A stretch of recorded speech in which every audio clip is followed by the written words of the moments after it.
Donc, par rapport à tout ce qui a été dit, il y a un certain nombre de choses sur lesquelles je ne vais plus rien vous apprendre, mais en même temps, on va pouvoir aborder d'autres points, d'autres spécificités qui n'ont pas encore été évoquées pour l'instant. Et c'est vrai que quand on avait mis au point l'intervention avec David, on était plutôt de dire, après presque 10 ans de recul sur les premiers réseaux, quelles sont les difficultés de fonctionnement, quels sont les points positifs et les points négatifs. Donc on va plutôt partir sur là-dessus. Très rapidement, pour remettre le contexte, donc là, on parlait de réseaux dans des communes, de réseaux gérés au niveau de la commune et de la communauté de communes. Au niveau du SIDEN, nous, on est un syndicat départemental. On a eu 20 ans cette année, c'est un bel âge. On a été créé pour gérer les déchets du département du Lot. Donc on a mis en place toutes les infrastructures pour la gestion des déchets au niveau départemental, les déchetteries, les plateformes de compostage, les centres de tri, enfin voilà. Ça nous a occupé un peu. Et puis en 2005, s'est posé la question de construire et d'exploiter des réseaux de chaleur au bois.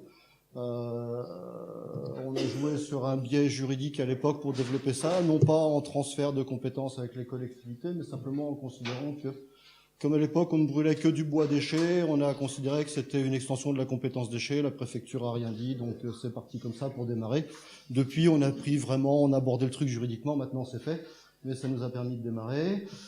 Et depuis 2008, on s'occupe aussi de production, de distribution d'eau potable, d'assistance auprès des collectivités en matière d'eau potable et d'assainissement. On traite les bouts de stations d'épuration, on fait le suivi qualitatif des eaux naturelles, enfin on fait plein de choses. Et maintenant, on est un peu plus de 300 agents au sein de la structure. Une particularité, c'est un choix politique, comme l'avait évoqué les gens d'Embrun, c'est la gestion des équipements en régie. Il n'y a pas d'intervenants privés extérieurs dans le SIDET, sauf quelques prestations de services très particulières et très ponctuelles. Le reste, c'est que de la gestion en régie, quel que soit l'équipement. Donc, en ce qui concerne les réseaux de chaleur, notre rôle, c'est au niveau départemental toujours la réalisation des projets. Donc, ça part depuis les toutes premières pré-études jusqu'à la construction. Je fais un petit bémol sur les toutes premières pré-études, puisque systématiquement, quand une commune demande à ce qu'on fasse un réseau de chaleur sur son territoire, puisqu'on ne va pas s'imposer en arrivant dans une mairie en disant on fait un réseau de chaleur chez vous, il faut que les élus aient la volonté de le faire. Sinon, de toute façon, ça ne marchera pas. Il faut un relais auprès de la population pour convaincre les gens de se raccorder. Et ce relais, il est politique et local. Toutes les premières pré-études, c'est systématiquement l'association locale d'énergie, Quercy Énergie, qu'on a au niveau du département du Lot qui les réalise. Et ça, c'est quelque chose que paye la commune sur laquelle on fait le réseau de chaleur. C'est un point important parce qu'il faut quand même que la collectivité montre qu'à un moment donné, elle est prête à investir quelques euros dans les pré-études. Et puis surtout, pour nous, c'est aussi, je le dis souvent, une forme de reconnaissance.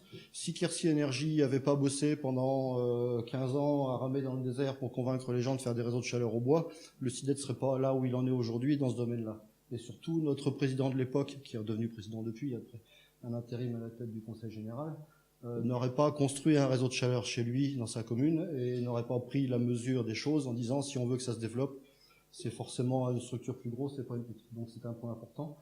Donc une fois que l'étude de pré-diagnostic elle est terminée et qu'elle est positive, tout le reste c'est pris en charge par le SIDED. La commune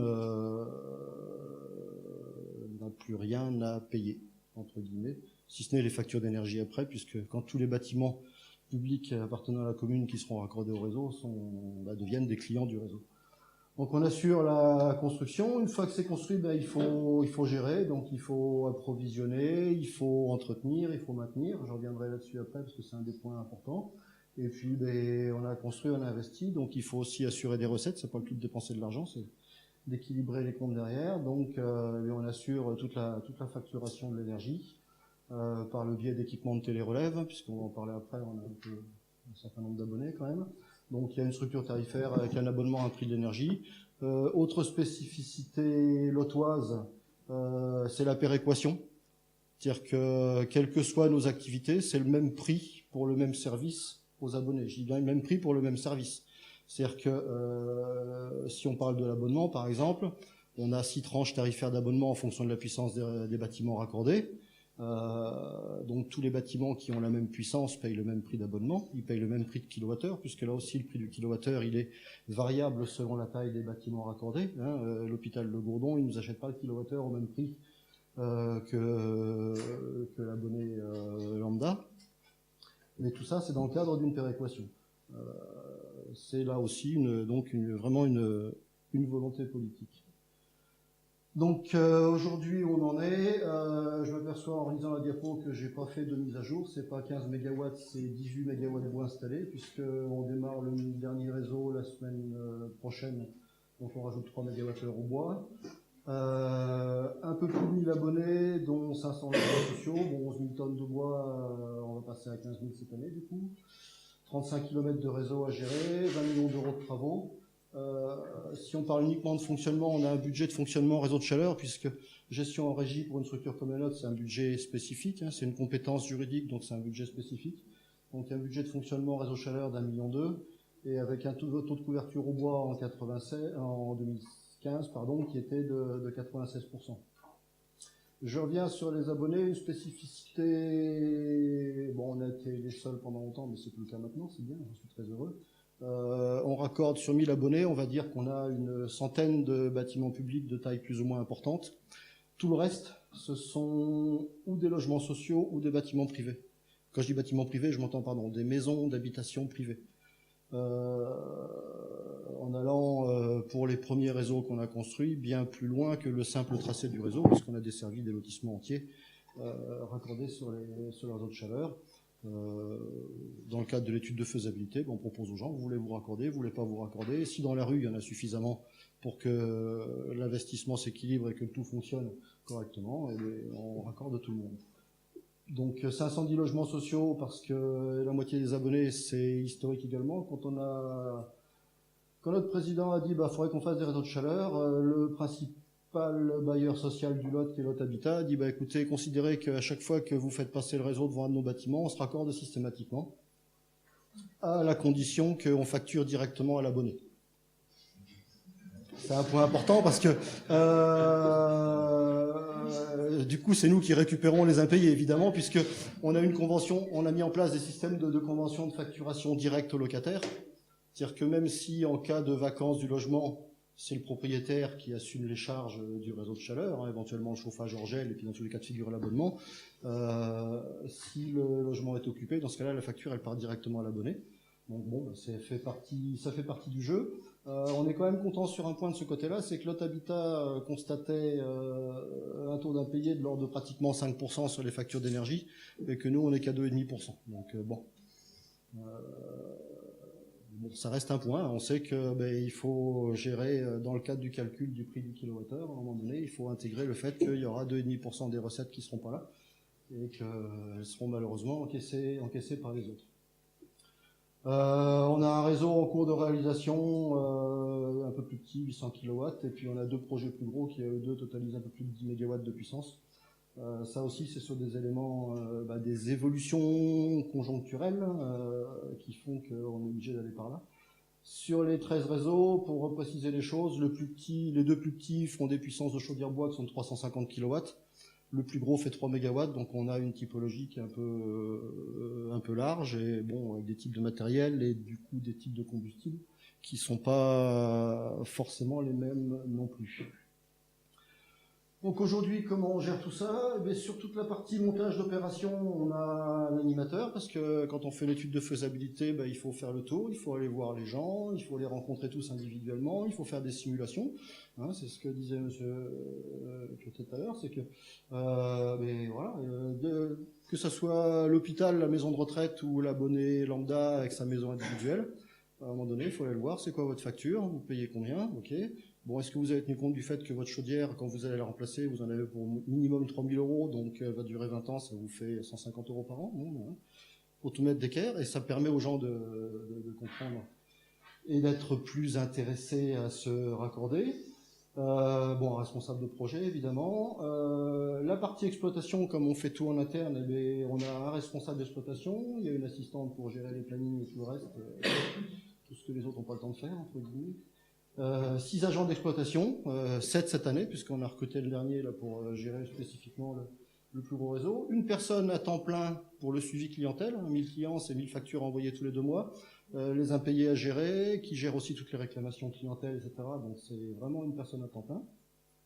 Et puis autour de ça gravite toute la logistique, Fabrication du combustible, on a une spécificité, on a 3 bases sur le département.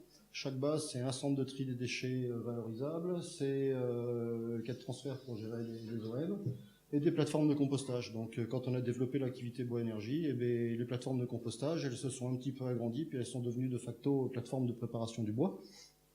Donc tout ça en utilisant les mêmes équipements, c'est pratique, on mutualise. Idem pour la logistique livraison du combustible. Je reviendrai là-dessus après sur la partie combustible. Le camion qui va livrer la chaufferie, quand il revient, il passe devant la déchetterie d'à côté, il récupère la benne à déchets verts, il la ramène à la plateforme. Donc il a fait son circuit à plein à l'aller, à plein au retour.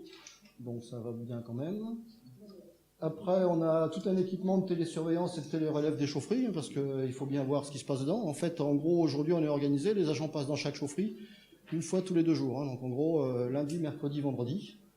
Les 2 autres jours, c'est dédié ou à du dépannage spécifique ou à du suivi clientèle, parce que 1000 abonnés, donc on va dire en gros 500 maisons individuelles. Il y a toujours un filtre qui se bouche, un compteur qui tourne pas. On fait très très attention à la télérelève des compteurs. J'allais dire qu'en gros, on vérifie tous les jours qu'ils ont bien compté un peu plus que la veille. Il y a plus d'argent à gagner sur la surveillance des compteurs que l'optimisation du fonctionnement de la chaudière. Je sais que pour moi qui suis ingénieur thermicien de formation, ça me fait toujours hurler quand je dis ça, mais bon, c'est la réalité du terrain. Il vaut mieux faire rentrer l'argent, tant pis si la chaudière elle a 1% de rendement en moins, ça va pas changer grand-chose, et quand on regarde les équilibres financiers. Donc vous contrôlez le contrôle automatique du système. Oui, c'est-à-dire que tous les jours, il y a une petite routine qui s'édite sur l'ordi, qui reprend toute la liste des compteurs et puis qui surligne en rouge ceux qui ont pas tourné. Vous avez souvent des pannes De compteurs ? Non, panne de compteurs, peu. Enfin, j'allais dire de moins en moins. Les premières générations de compteurs qu'on a mis en 2007, ils n'étaient pas terribles. Depuis, on a... Le bar de sucre, vous bloquez la bouillie. Non, mais bon, c'est de simples éléments techniques. Passer d'un compteur à hélice à un compteur à turbine, j'allais dire, à un compteur à ultrasons, déjà, ça va beaucoup mieux. Ceux qui exploitent des réseaux d'eau, ils le savent. Le compteur, il finit toujours par sous-compter. Donc aujourd'hui, on est même en train de remplacer les premiers compteurs, non pas parce qu'ils comptent plus, mais dans le cadre d'un plein de remplacement programmé, en disant le compteur, il a 10 ans, on le remplace. Le compteur, vu le nombre qu'on a, on les achète pas trop cher. Donc, vaut mieux les remplacer que de perdre de la facturation. Et puis, dernier point par rapport aux moyens mis en œuvre, c'est l'astreinte. Donc, contrairement à Embrun, effectivement, si vous avez 2 réseaux exploités, c'est pas facile de mettre une astreinte en place. Nous, avec l'ensemble de la structure, en fait, aujourd'hui, on a 2 niveaux d'astreinte. On a une astreinte technicien qui est même répartie sur 2 secteurs, le nord du Lot et le sud du Lot. Parce que 12 réseaux en service, quand ça va mal, des fois, le gars, il est dehors toute la nuit ou tout le week-end. Donc, il faut quand même arriver à leur assurer des conditions de travail un peu sympas. Et puis, une astreinte responsable aussi, parce que quand il y a un gros pépin, c'était il y a 3 ans, on a eu une série de coupures électriques avec un petit coup de vent qui était un peu localisé au niveau du Lot. Et le problème, c'est que le gars, il savait plus sur quelle chaufferie il fallait aller. À un moment donné, il fallait un responsable pour lui dire non, tu restes à la maison, t'attends que les arbres arrêtent de traverser la route. Et puis tu iras après voir ce qui se passe. Et bon, ça en même temps, on l'a en commun aussi avec la production d'eau potable, puisque là c'est encore pire, parce qu'un réseau de chaleur, à la limite, quand on en panne quelques heures, c'est pas dramatique. Par contre, s'il n'y a plus d'eau dans la commune, ça devient de suite plus méchant. Une partie, enfin quelques petites installations, c'est anecdotique aujourd'hui, il faut mettre là-dessus. Et puis également la maintenance des autres activités, puisqu'on a des centres de tri qui fonctionnent en 3-8. Donc on va dire qu'on a 6 agents dédiés à la maintenance des réseaux de chaleur. Il y en a 5 autres qui sont dédiés aux maintenances des autres sites. Et en fait, sur l'astreinte réseau, enfin sur l'astreinte technicien, ils sont 9 à tourner. Donc ça leur laisse un peu de calme. Donc on parlait de la gestion départementale, donc là on vient sur alors justement c'est là que je vais commencer à faire quelques digressions. L'idée de politique de base, c'était de dire les petites communes n'ont pas les moyens ni techniques, ni financiers, ni humains pour construire et gérer des réseaux de chaleur. Donc l'idée du syndicat départemental, c'était de dire on va gérer ça au niveau départemental et on va pouvoir faire des réseaux de chaleur pour les petites communes. Donc c'est ce qu'on a fait, puisque on a commencé à construire les premiers gros réseaux en 2014. Donc de 2007 à 2014, on va dire que les 10 premiers réseaux, c'était des petits réseaux dans les communes rurales. Je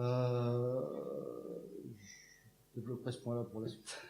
Mais bon, ça a permis de fonctionner, et ça fonctionne toujours, de toute façon, parce qu'aujourd'hui, ces réseaux-là, sinon, ils n'existeraient pas, très clairement. Et puis en même temps, il y a pour nous l'intérêt de la structure départementale, mais pas forcément uniquement sur l'activité réseau de chaleur, mais sur l'ensemble des activités. Il y a quand même une mise en commun de moyens à beaucoup de niveaux. Les transports, j'en ai parlé très rapidement. Bon, là maintenant, c'est pareil, par le biais des astreintes et autres. La facturation, de toute façon, une structure comme la nôtre, on avait déjà un service compta un peu étoffé, donc il n'a jamais que grossi un peu plus. Mais voilà. Toujours la volonté politique de la solidarité par le biais de la péréquation. L'abonné, qu'il soit sur le réseau de chaleur de Soucérac ou celui de Cahors, il paye le même prix. Si on n'avait pas fait celui de Cahors, on n'aurait pas quelques marges sur celui de Cahors et on serait obligé d'avoir des prix plus élevés pour les autres, par exemple. C'est pas si facile que ça parce que l'ADEME refait des calculs réseau par réseau, donc nous on raisonne au niveau global. Quand on fait un nouveau projet, ils calculent l'équilibre uniquement par rapport au projet, donc il faut qu'on leur explique qu'on aimerait bien que ce projet il dégage un petit peu de marge pour pouvoir faire celui de la petite commune d'à côté. Donc c'est pas toujours facile, il y a les volontés affichées et puis il y a la faisabilité juridique, enfin bon, toutes les arguties administratives qu'on peut trouver sur ce genre de projet, mais bon, c'est quand même quelque chose là-dessus. Et ce que je précise pas, mais en même temps, on a quand même une tranche d'abonnement et une tranche de tarifs spécifiques pour tout ce qui est logements sociaux. On n'appelait pas ça un tarif social parce que c'était pas un mot qu'il fallait prononcer quand on a fait ça, mais aujourd'hui ça revient à ça quand même quelque part.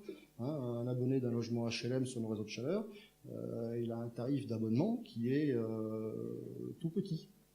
Après, le prix de l'énergie, il paye le même que son voisin, parce qu'à un moment donné, il faut quand même qu'il soit incité à ne pas consommer excessivement. Mais déjà, à la base, s'il fait des gros efforts, il s'y retrouvera. Et un coût des énergies inférieur aux énergies traditionnellement utilisées en milieu rural, ça c'était vrai encore il y a 1 an et demi, 2 ans. Aujourd'hui, très concrètement, si on parlait de tarifs, on est dans le lot à l'heure actuelle au prix du gaz naturel, tarif réglementé. Et par rapport à ce que j'ai encore revu la semaine dernière, un petit peu plus cher que le fioul, parce qu'aujourd'hui le fioul il est même moins cher que le gaz chez nous en tout cas. Pour vous donner un exemple, j'ai vu des prix de fioul de 38 centimes d'euros le litre pour du 10 000 litres par an. C'est pas évident d'aller faire des réseaux de chaleur avec ça. Quoi qu'en même temps, c'est un paramètre qu'il faut mettre de côté. C'est vrai que pendant des années, on a basé notre développement en réseau de chaleur sur l'argument économique, parce que c'est le plus facile à faire passer.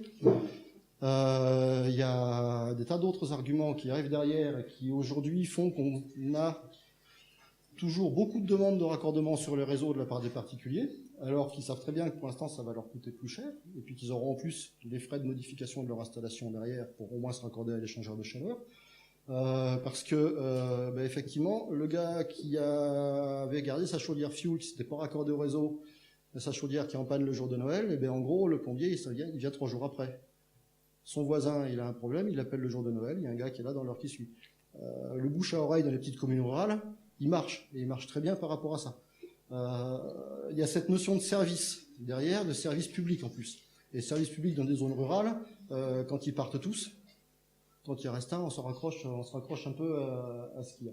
Donc, coût de l'énergie inférieur aujourd'hui, c'est plus le cas, mais ça n'empêche pas de continuer à travailler sur des nouveaux projets. Alors, sur les points positifs par rapport à tout ce qu'on a mis en place, la péréquation des tarifs, elle est très intéressante parce que ça veut dire que quand on gère nos 12, 13 réseaux, 14 bientôt, c'est transparent pour tout le monde, donc c'est clair, il y a un tarif, il existe, il suffit de se connecter sur le site internet du CIDED, les tarifs ils sont dessus, voilà, c'est simple. Et du coup, pendant les études de faisabilité, c'est intéressant parce que ça permet d'aller beaucoup plus vite. Pourquoi ? Avant d'être au CIDED, j'ai travaillé en bureau d'études pendant un certain temps. J'ai fait des réseaux de chaleur au bois dans ce cadre-là, et beaucoup d'études de faisabilité, plus d'études de faisabilité que de réseau, malheureusement. Mais à un moment donné, vous bossez sur un projet c'est quoi la quantité d'énergie distribuée, donc c'est quoi, donc d'un côté on a une quantité d'énergie, de l'autre côté on a un coût d'investissement, on met les deux ensemble, ça définit un prix de kilowattheure, donc du coup on retourne voir les gens qui avaient dit oui je suis intéressé, qui disent ah bah non c'est trop cher, je suis plus intéressé, donc on recommence, vous faites l'aller-retour, moi j'ai eu 2 projets où j'ai fait l'aller-retour pendant 2 ans, là on arrive, c'est simple, le prix c'est ça, puis c'est même pas négociable, c'est un prix départemental, donc voilà. Et paradoxalement, mais ça permet d'aller beaucoup plus vite, parce qu'on a quand même fait 13 réseaux de chaleur, je veux dire que je compte 14 même en termes de temps passé sur les phases préliminaires, depuis 2006. Et on a des projets qui se sont montés en moins de 6 mois. J'ai le cas du réseau de chaleur à Biars-sur-Cère, où entre le moment où le maire est venu nous voir pour dire est-ce qu'on peut faire un réseau de chaleur chez moi, l'après-étude de Quercy Énergie, l'étude de faisabilité, le projet, 6 mois après, il était validé, on demandait les subventions à l'ADEME et on a enclenché les travaux. Enfin, on a enclenché la suite. J'ai des travaux, la suite, maître d'œuvre, architecte, machin, etc. Donc ça permet d'aller très vite, ce qui est intéressant à des périodes où, à cette époque-là, les subventions, l'ADEME n'avait pas beaucoup de projets encore à ce moment-là. Donc nous, on allait chercher les sous régulièrement, c'était bien. Autre point intéressant pour nous, c'est par rapport aux approvisionnements en bois. Aujourd'hui, par le biais de nos activités, on a une grosse diversité d'approvisionnement, ce qui quelque part donne un petit peu de sérénité intellectuelle, entre guillemets, et puis aussi ça permet de lisser un peu les tarifs du combustible, enfin, les tarifs du coût du bois à l'entrée de la chaufferie. On a démarré avec le bois issu des palettes et des cagettes. Ça, c'est une ressource, on a 1000 tonnes par an, 1200 tonnes par an, ça arrive, elles arrivent toujours, dans tous les cas de figure, il va falloir les broyer, ne serait-ce que pour les transporter et les enfouir, ça aurait été idiot, c'est pour ça qu'on les brûle. Donc ça, c'est une ressource, elle est là, elle est propre, et puis elle ne coûte que son prix de fabrication.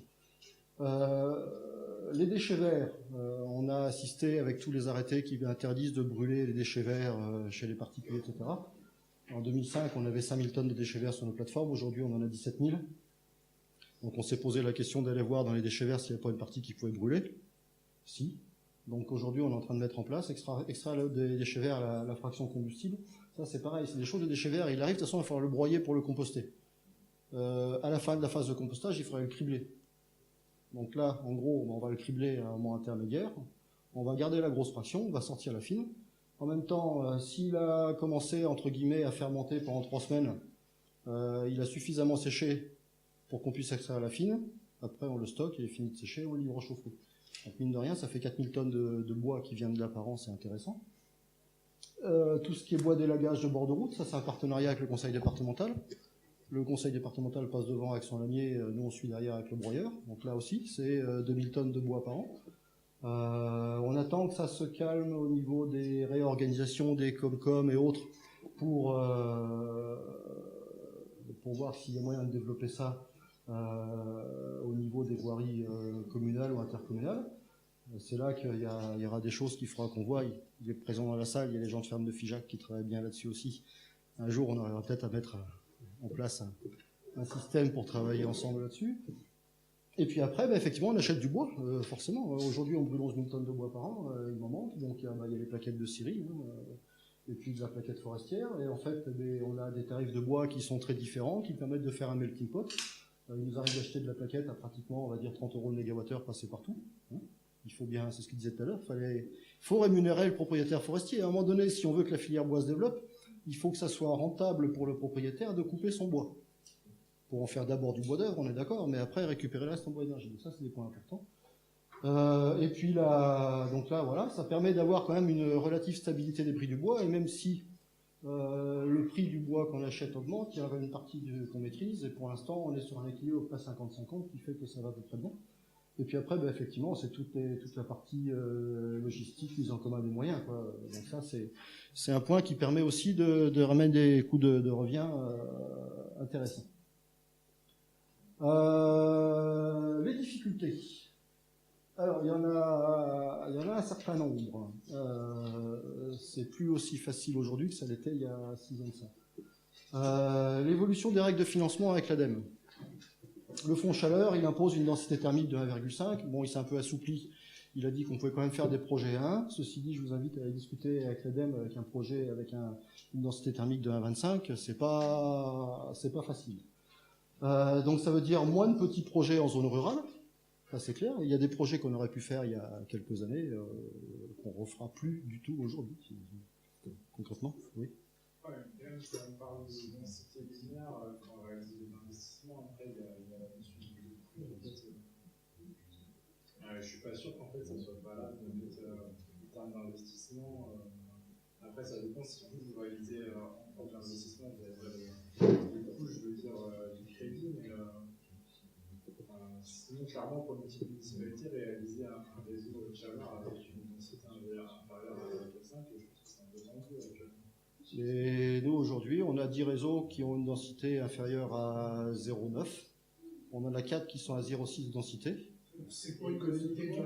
Pardon, la densité thermique, en gros, c'est la quantité d'énergie vendue divisée par la longueur de réseau. Donc les deux projets qu'on a vus tout à l'heure, ils sont tous les deux supérieurs à 2 de densité. Moi, aujourd'hui, j'ai 10 réseaux qui sont inférieurs à 0,9 et j'en ai 4 qui sont aux environs de 0,6. Oui. Notre modèle économique, il est équilibré. Mais il s'équilibre. Effectivement, on a, à un moment donné, il s'équilibre par la péréquation, partiellement. Il s'équilibre aussi, l'investissement, il a été plus coûteux proportionnellement. Ceci dit, on parle de réseaux dans des petits bourgs ruraux. Entre construire un réseau au plein centre de Colmar ou construire un réseau à Soussérac, les conditions de travail sont pas les mêmes. Et quand parce qu'on discute beaucoup, que ce soit notamment lors des colloques, quand je discute avec les Dalkia, Veolia et autres, quand je vois leur coût d'investissement sur le mètre linéaire de tranchée par rapport au nôtre, ils sont x4 par rapport à nous. Et on travaille avec des entreprises rurales, on travaille avec des petits diamètres de réseau, on travaille avec du plastique, parce que c'est pas un problème. Les deux premiers, on avait 70, aujourd'hui on est à 50. Ah oui, non. Oui, c'était à une époque où la densité thermique n'existait pas dans le cadre du fonds chaleur, il faut rappeler ça quand même. Voilà. Si je peux me permettre, pas tous, mais il y a eu plein de, je pense, à ce qu'a fait le ciel aussi dans la Loire. Exactement. Et un peu de la même manière, ils ont fait aussi plein de petits projets ruraux, mais ça a permis aussi de mettre en place des filières. Quand on fait ça, on permet aussi à un écosystème de se monter. Non. Ce que je voulais dire, c'est qu'on parlait d'équilibre financier. Aujourd'hui, l'équilibre financier pour un réseau de chaleur, il est très simple. C'est comment équilibrer le fonctionnement du bidule avec un prix qui est celui des énergies fossiles d'aujourd'hui. Si vous avez un seul réseau, ça va être quasiment infaisable. Nous, on travaille sur la mutualisation des transports. Le coût du transport, quand mon bois est par de la plateforme, il est divisé par 2 déjà. Le coût des agents de maintenance, le coût de l'astreinte, je l'aurai dans tous les cas de figure. Donc il y a une mutualisation des coûts qui fait qu'on peut atteindre des tarifs globaux qui sont plus faibles. Après, il y a un autre point, je ne l'ai pas précisé, mais c'est important. Densité thermique faible, énergétiquement parlant, c'est aberrant. Je suis d'accord. Ça veut dire qu'on a des pertes réseau proportionnellement qui sont très importantes. Mais nous, nos réseaux, ils ne fonctionnent pas l'été. On fonctionne que l'hiver. Donc, si je tenais compte de la perte des réseaux en été aujourd'hui, j'aurais clairement pratiquement 2 fois plus de perte de chaleur du réseau pendant la période d'été que d'énergie distribuée. Donc, il s'arrête. Par contre, on incite, alors après, ça marche ou ça marche pas, et c'est jamais facile, on incite nos abonnés, notamment tout ce qui est maisons individuelles qui sont raccordées au réseau de chaleur, de leur dire, écoutez, profitez-en, mettez un chauffe-eau solaire, voilà quoi. Il y a une démarche environnementale globale qu'il faut travailler par rapport à ça. Bon, on le voit, ça arrive petit à petit. Mais on est sur un contexte, effectivement, densité thermique, c'est pas pour moi un critère qui est valable complètement. Il faut le remettre dans le contexte. Après, je comprends qu'il faut pour le financeur fixer des règles et éviter d'aller mettre de l'argent là où il faudrait pas. Mais on parle, nous, de développement de filières locales, c'est de l'emploi qui est sur place, j'ai des chaufferies qui sont alimentées avec du tracteur agricole, quoi, directement. Donc voilà, on est vraiment sur de l'économie locale. Donc c'est du projet politique après. Et après, c'est arriver à faire au niveau de départements ruraux, parce que bon, oui, en vrai, c'est pareil, c'est pas très urbain. Les Hautes-Pyrénées, on n'en parle pas bien, on est tous dans le même cas de figure. Si on n'arrive pas à maintenir un minimum d'économie locale, ça ne marchera pas, quoi. Donc bon, ça n'empêche pas que c'est un point important. Aujourd'hui, on ne peut plus faire de réseau de chaleur dans les petites communes, parce que de toute façon, l'ADEME, ils regardent même pas leurs projets. Donc maintenant, on leur présente plus que des projets qui sont Si possible, supérieur à 1,5 dans les grosses communes, et encore, c'est pas si évident que ça. Et puis, supérieur à 1 dans les zones plus petites, et là, on arrive à discuter.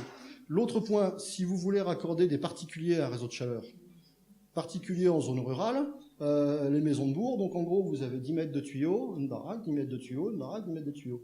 10 mètres de tuyaux, 10 MWh pour la maison, ça fait 1 de densité. Donc ça veut dire que, de facto, on est en train de dire aux particuliers qui sont situés sur le tracé d'un réseau, non, on ne vous raccorde pas parce que ça dégrade mon projet. C'est politiquement invendable, quoi.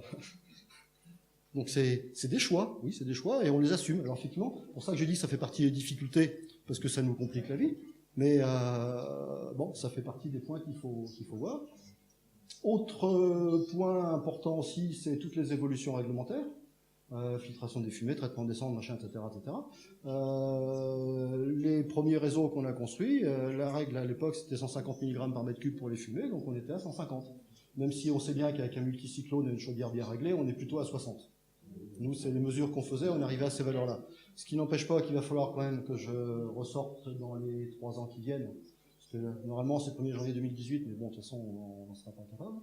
À peu près 2 millions d'euros d'investissement sur l'ensemble de nos sites, pour ajouter les électrofiltres qui pourraient manquer par-ci par-là.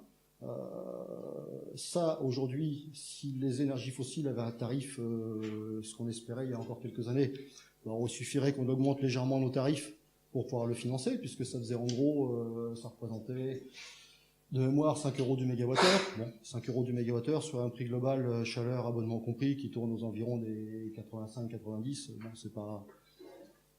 c'était pas dramatique, mais bon, aujourd'hui, on peut pas augmenter nos prix, sinon on va se retrouver plus cher qu'eux.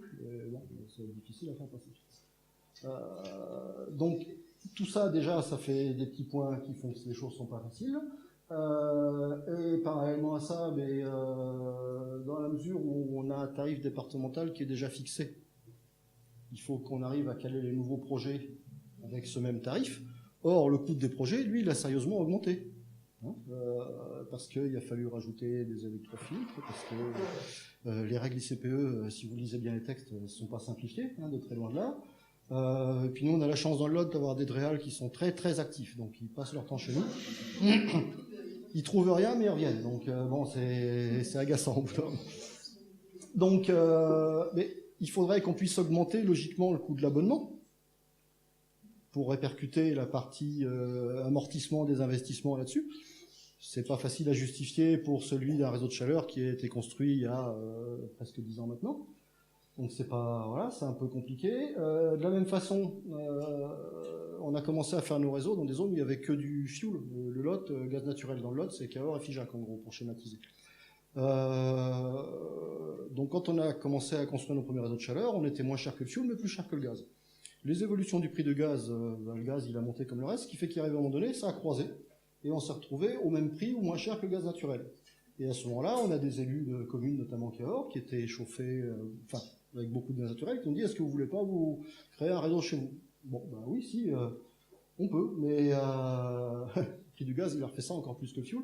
Donc là, il y a encore un équilibre à trouver, et toujours la péréquation à recaler, parce qu'on avait calé une péréquation avec un modèle économique de réseau par rapport à un prix d'énergie, donc pour schématiser fuel propane élec, et on a rajouté le gaz naturel dans le mix. Et dernier point, paradoxalement, à part pour le tarif entre guillemets social, la part abonnement, notamment les abonnements de toutes les maisons individuelles, était importante dans l'équilibre économique du réseau. Et quand on avait bâti nos projets, quand on a conçu nos premiers tarifs, en fait, on avait dit un réseau standard, c'est, on va dire, la maison de retraite, la mairie, l'école, 3-4 gros bâtiments publics et une cinquantaine ou une centaine de particuliers autour. Aujourd'hui, avec les règles de densité thermique, eh bien, les particuliers, ils ont fondu comme peau de chagrin. Donc, un réseau comme Cahors, par exemple, j'ai 5 gros bâtiments publics costauds, dont la piscine, mais derrière, je n'ai que 40 particuliers. Et donc, du coup, ça modifie encore la proportion des recettes d'abonnement. Donc, voilà. Aujourd'hui, on équilibre nos tarifs. De toute façon, on n'a pas le choix. Mais bon, on peut toujours, dans les conditions actuelles, exploiter les réseaux tels qu'ils fonctionnent à l'heure actuelle. Il n'y a pas de problème. Par contre, pour l'instant, on ne sait pas, tant que les prix d'énergie remontent pas un poil, on ne sait pas gérer la nécessaire augmentation des tarifs par rapport à la mise en la mise aux normes par rapport aux évolutions réglementaires, et ça va finir par nous poser un problème. Pour l'instant, on tend le dos, et puis on va voir. Aujourd'hui, on s'équilibre, et le modèle économique, il fonctionne. Il faut simplement que le prix des énergies fossiles augmente pour qu'on puisse rééquilibrer, pour continuer à développer les réseaux. Je reviens sur un dernier point. J'aurais dû inverser les diapos, en fait. Parce que là, je finis sur une note négative et c'est pas mon tempérament habituel. Mais bon, voilà.